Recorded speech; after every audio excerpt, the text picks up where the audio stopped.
Dictation 10 second बाद बोली जाएगी।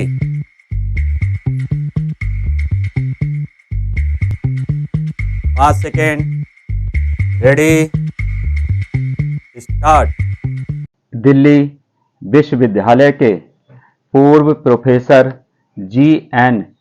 साई बाबा और 5 अन्य को माओवादियों के साथ संबंध रखने के आरोप से मुक्त किया जाना किसी व्यक्ति के अतिवादी समूहों के साथ सिर्फ संभावित जुड़ाव या हमदर्दी के आधार पर कड़े कानून थोप दिए जाने के चलन को उजागर करता है।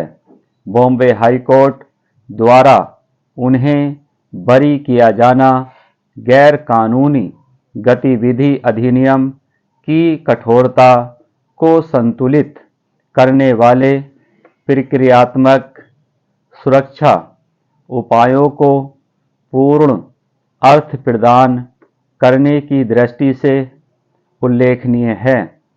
यह इस कानून की जमानत अस्वीकार करने वाली विशेषताओं की ओर भी ध्यान आकृष्ट करता है, जो राज्य को संदिग्धों को वर्षों तक जेल में रखने की इजाज़त देता है, भले ही उनकी गिरफ्तारी के समर्थन में पेश सबूत संदेहपूर्ण या कमज़ोर हों।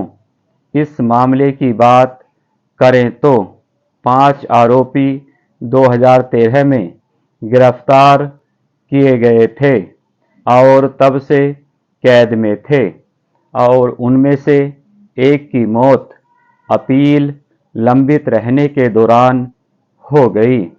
प्रोफेसर साई बाबा को 2014 में गिरफ्तार किया गया था। निचली अदालत ने 6 को दोषी ठहराया था और उनमें से 5 को उम्र कैद और 1 को 10 साल की सजा सुनाई थी। इस मामले को एक संदेहास्पद कारण के लिए भी याद किया जाएगा। वह है 2022 में हाई कोर्ट द्वारा उनकी रिहाई पर सुप्रीम कोर्ट का हड़बड़ी में रोक लगाना। उन्हें इस आधार पर रिहा करने का आदेश दिया गया था कि यूएपीए के तहत उन पर मुकदमा चलाने की अनुमति वैध नहीं थी, लेकिन शीर्ष अदालत की एक बेंच अगली ही सुबह शनिवार के दिन इस आदेश पर रोक लगाने के लिए बैठी और बाद में हाई कोर्ट को गुण दोष के आधार पर एक नया फैसला पारित करने का निर्देश दिया। जिस हड़बड़ी में रिहाई का आदेश पलटा गया, उस पर बहुत से लोगों ने सवाल उठाए। ताज़ा फैसला अभियोजन द्वारा पेश मामले को पूरी तरह खारिज करता है। उसने माना है कि आरोपियों से की गई जब्ती साबित नहीं हुई। राज्य ने जिस सामग्री पर भरोसा किया वह अपर्याप्त थी और ऐसा कुछ नहीं था जो आरोपियों को किसी आतंकवादी कृत्य, साजिश या किसी माओवादी संगठन की सदस्यता से जोड़ता हो।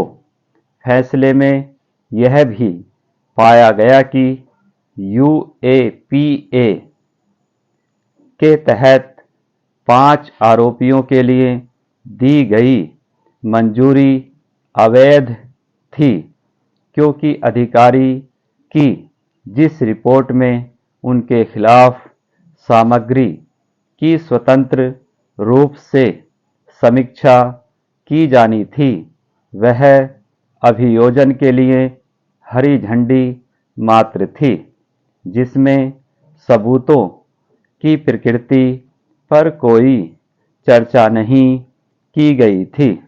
इतना ही नहीं, निचली अदालत ने मंजूरी प्राप्त होने से पहले ही प्रोफेसर साई बाबा के खिलाफ आरोप पत्र पर संज्ञान ले लिया था और यह मंजूरी बाद में पहुंची थी।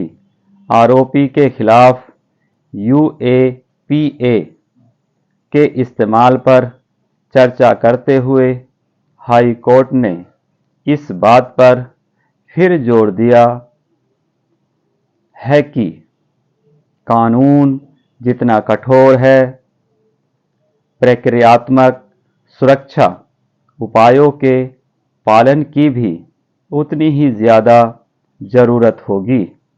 स्वतंत्र समीक्षा 2008 में यूएपीए में शामिल किया गया एक अतिरिक्त सुरक्षा उपाय था।